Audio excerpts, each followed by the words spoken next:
Welcome back to Movies TV Mad and welcome to Sunday's edition of the Movies TV Mad Daily. You can follow me on Twitter at Movies TV Mad. You can also follow me now on Instagram at Movies TV Mad 555. And if you want a laugh, come and follow me on TikTok. That's at Mad Mickey's World. So welcome to Sunday's edition of the Movies TV Mad Daily. And today it's pretty much all about Black Adam, because The Rock, Dwayne "The Rock" Johnson, posted this. Now this is from the actual movie, and we're going to read some text that he was saying. Basically, it's a paragraph about the robotic arms, this new technology that's given The Rock this look for Black Adam in the movie. Sensational, right? So this is what he had to say. The Rock rage. In our final week of shooting Black Adam, our director Jomi Collet-Serra designed very cutting-edge, intricate, badass cool shots. This advanced robot arm called a Bolt is the fastest in the world, with the high-speed phantom camera that shoots me at an insane 960 frames per second. Normally movies shoot at 24 frames per second. Wow!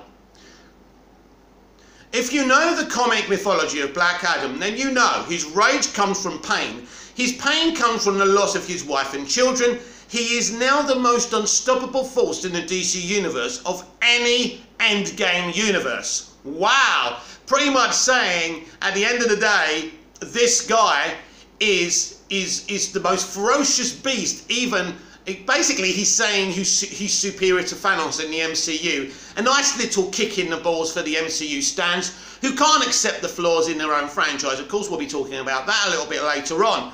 So, well, is The Rock hinting here that he's going to be the Thanos of the DCEU? I think this is where we're going. A real privilege and honour for me to bring Black Adam to life with the cutting-edge technology and partnering with my director Jomi Collet-Serra and our director of photography Lauren Scher and their hungry and brilliant team of filmmakers and storytellers. Do not go gentle. Final week production hashtag, hashtag rage, hashtag Black Adam. At H Garcia 41. Wow! Wow, wow, wow. So let's unpackage this, because on this channel, for months I've been asking, what kind of movie is this going to be? You know, a lot of people say that Thanos in the MCU deserved an origin movie. All that stuff, that great stuff we saw in Infinity War, should have really been unwrapped properly, probably in a 3-hour epic movie, origin movie for Thanos, which would have set him up even more. Now, I've been talking about an arc after Flashpoint. Could this be the arc? Now, if we look at the release date for Black Adam, I think it's isn't Black Adam coming out in July 2022? Now, this is before Flashpoint. Now, I think some people have tried to calm me down on the rebooting on the universe and said, Mick, they're not going to reboot every single thing. Well, this could be true. So this guy could be the new threat of the DCEU. They could even make him the mortal enemy of Henry Cavill's Superman. They could actually set this up in this movie. There's been so many rumours about Henry's Superman cameoing in this film. And I've believed for a very long time that Henry will cameo in Black Adam, Shazam! Fury of the Gods, Flash movie, and Wonder Woman 3. Bring it on. So, that's an interesting comment for him to say. First of all, congratulations to the team on Black Adam for creating this brand new technology that moves things per second a lot faster. That's amazing. Now, I don't know why they're using this technology, and we're going to find out when we see the movie, or maybe even in the trailers. Probably have to wait for DC Fandom for that. Bring it on. What is it now? 97 days, 96 days? I've lost count. But I'm excited. So, and the question for today is Black Adam going to be the Thanos of the DC Extended Universe? And if so, is this threat actually the new arc for the DCEU? Now, why would this be really, really good? And why would this work? Well, first of all, you've got Dwayne "The Rock" Johnson being set up as this anti-hero villain. In a lot of ways, Thanos was an anti-hero villain as well. Because they pretty much made it clear why he was doing what he was doing. This is not a cackling Skeletor just wanting to be evil. He believes he needs to wipe out a third of the universe or half the universe or whatever for the good of the universe. He's kind of got a point. It doesn't mean what he was doing was right, but he does have a point. It's just his mythology, that's very, very wrong.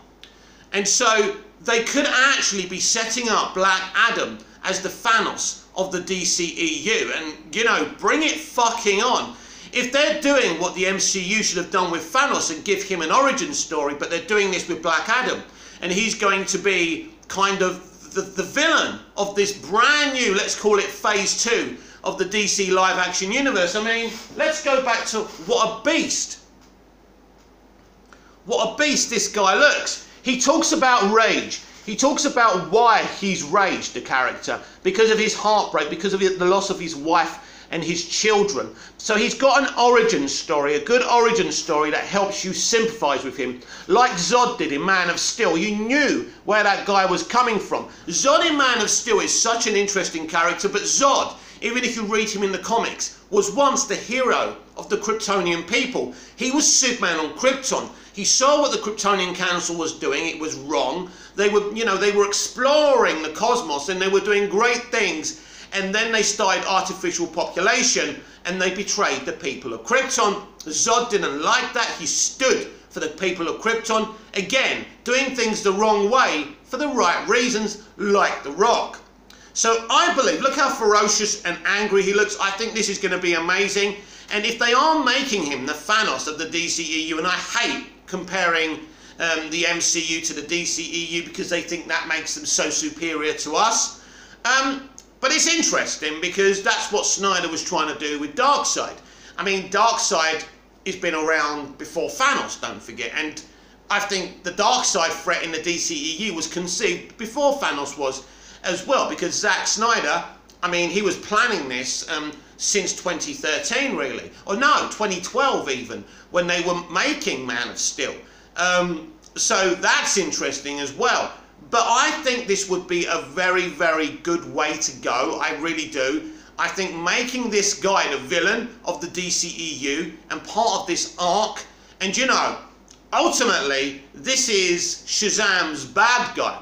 So this puts Shazam in a really, really uncomfortable position where he's going after, people like Dr. Sivana and those goddesses or witches or whatever they are in Fury of the Gods. But Black Adam is so fucking powerful. He has the power of Superman. He's much more powerful than Shazam, even in the comics or, certain versions of the comics. So this is a very powerful villain. So I don't think by the end of Black Adam you're going to see a hero story. You're going to see the origin story of a villain. Maybe at the start when he breaks the chains of his slavery, maybe he does try to unite with the Justice Society of America and something goes wrong. He loses something else. He loses some friends. And that sends him down this dark path to be the villain of the DCEU. And look, he's not saying this for nothing. This was just something very interesting. Listen to what he says. He's now the most unstoppable force in the DC universe or any Endgame universe. As I say, Endgame from the MCU, from Marvel Studios, the sequel to the Infinity Saga, to the Infinity War movie. That's interesting, that really is. And I definitely think he's going to be the villain of the DCEU. But I want to know what you think about this, because I'm very interested about this development, because look, it's interesting for actors as well. They can't give the game away blatantly. So sometimes they put statements out. This is The Rock, he can say whatever the fuck he wants. But it wouldn't be to his advantage or the studio's advantage to start giving out major spoilers, of course. But when you say that this is the most unstoppable force in the DC universe or any Endgame universe, you are making a very, very huge statement. So this excites me for this film, but as well as this film, it excites me for the future of the DCEU. Because if Black Adam, played by Dwayne "The Rock" Johnson, one of the most famous pro wrestler, actors in the history of entertainment and pro wrestling, this is going to be huge. This is going to be massive. You know, basically nobody can really beat him. The only way that in the DC universe you can save the DC universe from Black Adam is literally for the Justice League, the Suicide Squad, every hero and every villain to unite against him. And I think this is the new DCEU Phase 2 plan. So I'm very excited about this. Also, expect Black Adam in the Flash movie. Expect everyone in the Flash movie. So while the propaganda negatives and liars spread fake propaganda about the multiverse, saying it's not a multiverse, and the negativity that keeps going on, there is an exciting plan here from Walter Hamada. A plan he's had in place since 2018, and I'm so excited for it. Yes, I genuinely believe that Black Adam is going to be the Thanos of the DCEU. Despite fighting for the Snyder Cut since 2017 and getting it, I think it was announced in 2019 or 2020 or whenever it was announced, right? I can't even remember my dates now. But it doesn't mean, you know, it doesn't mean that I'm a Snyder stan and nothing else. No. I've always been a DC fan from the moment I saw Superman the movie. That's my characters, that's my universe, that's my franchise.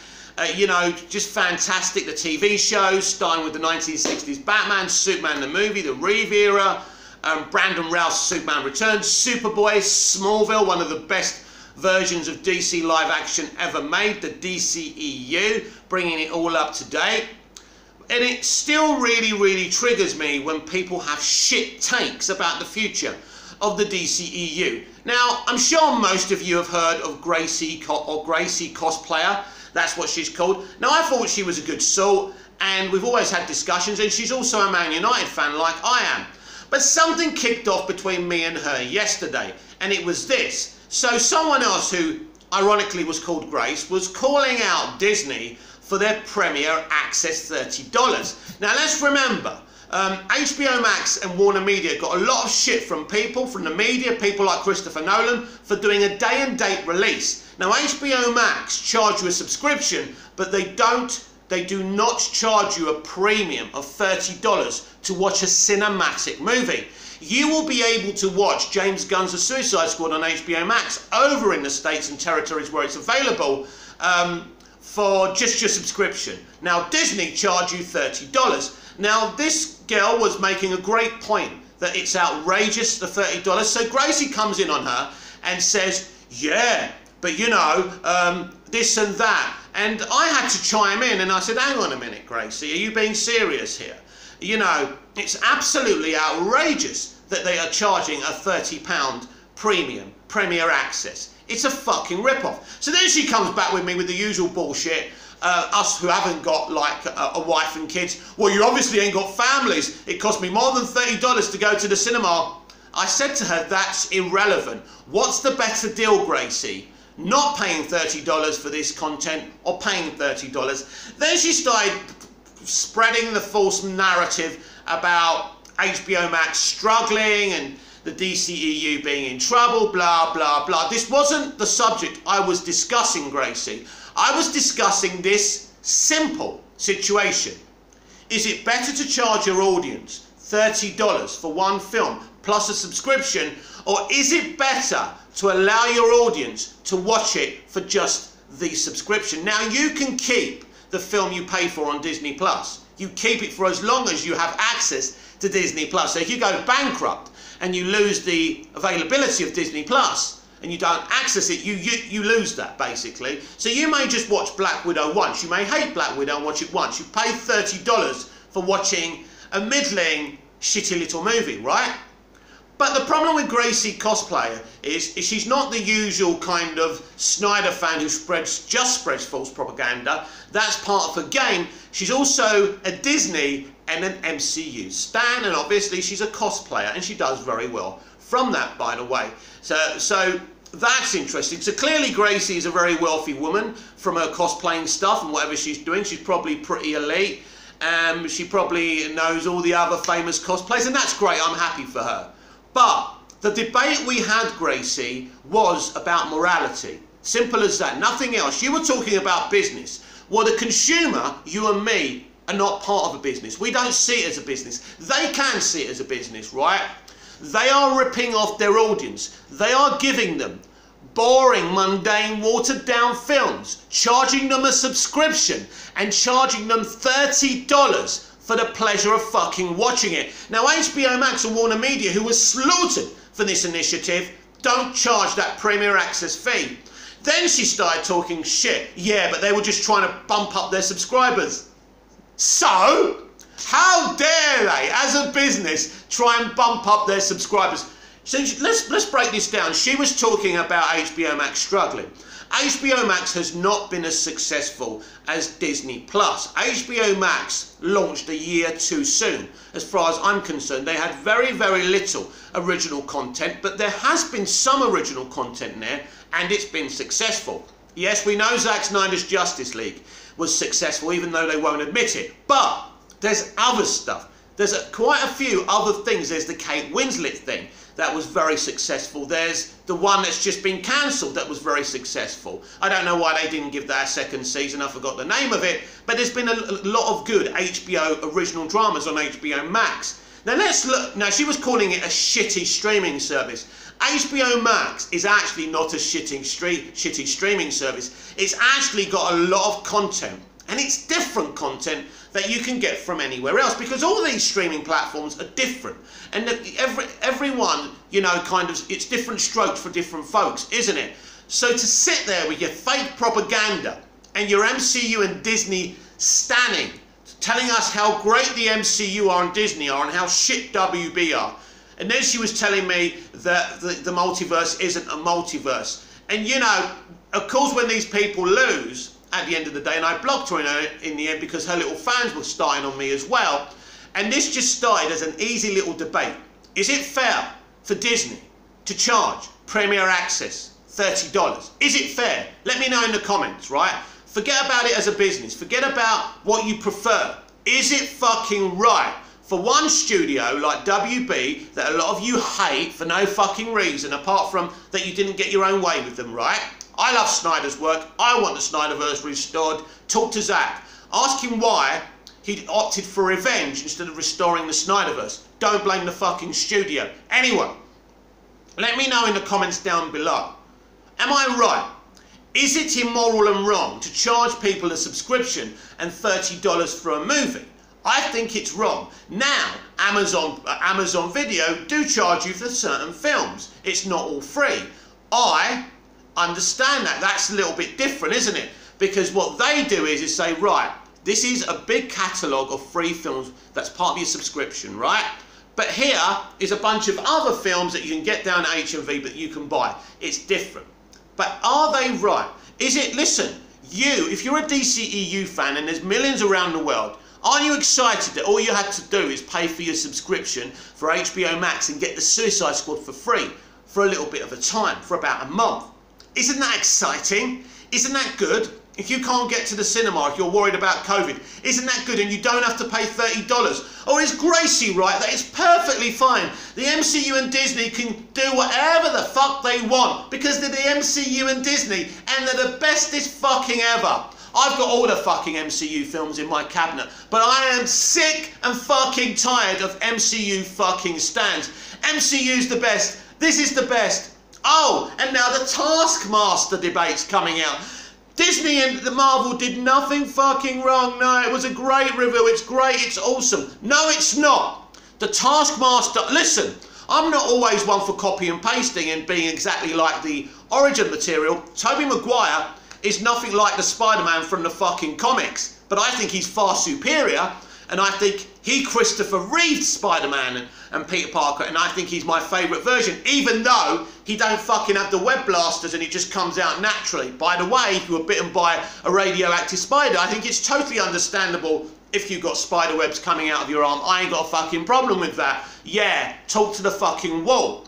But the point being, I am sick and fucking tired of MCU stans telling us it's the bestest ever. And they're in the media as well, boasting about this opening kind of global box office, which will end up nearly 100 million. But what are you going to do in the fucking second week when no one comes to rewatch the movie? Very, very interesting. Can't wait for that box office. But anyway, Marvel make money. We're not going to call it the MCU, the Marvel Cinematic Universe, anymore. We're going to call it the Easter egg shared fucking universe, because that's all it is. They're not films, they're Easter eggs. Yeah, I think we should discuss all those Easter eggs. Oh my God, all those fucking recap vids. Does my fucking nutting. I think the MCU's all right, but I'm sick and tired of their fans. I'm sick and tired of these shills, and not one reviewer, one journalist is the only one who spoke the truth about this movie. Speak the truth about this movie. It was a bland, okay movie. Not bad, not great. Nothing special. A crap send-off for the character, by the way. It's a crap send-off. She should have had an R-rated trilogy back in phase 1, and we all know that, but none of you are going to fucking admit that. Now, for all those fuckbots that are basically slandering, what's her name? Scarlett Johansson. Scarlett Johansson, for saying that Joss Whedon is a really good writer. Now, she didn't stand there and say Joss Whedon is a great guy or a stand-up individual and he should be nominated for the Nobel Peace Prize. So what are you coming after her for? Because you didn't like what he did with Justice League and the way he treated people. Scarlett Johansson mentioned the creatives that worked in the film she did for the MCU. She's perfectly right.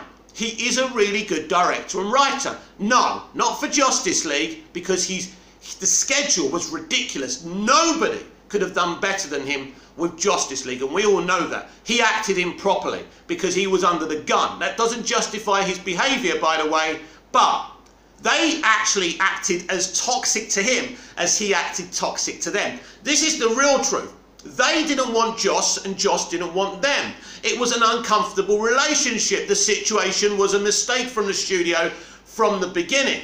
But to slander Scarlett Johansson just because she said Joss Whedon's a very good writer-director, which he fucking is, by the way, you idiots, right? But you're slandering an actress, and it's you people that give men on the internet a bad name, and I'm sick of it. Right, that's it for today. This was Sunday's edition of the Movies TV Mad Daily. Have you got any video suggestions for me? Have you got anything to say about me and the way I do this? Comment down below. And as I say, I know you missed the live streams. They will be back as soon as I can grab a laptop. I'm going to physically have to go to a shop. As you know, I look after my disabled dad. Very difficult. We will get a laptop. We will be reunited in the live streams very, very soon. You can follow me on Twitter at MoviesTVMad and Instagram at MoviesTVMad555. So, I will be back in the next video. Until then, peace.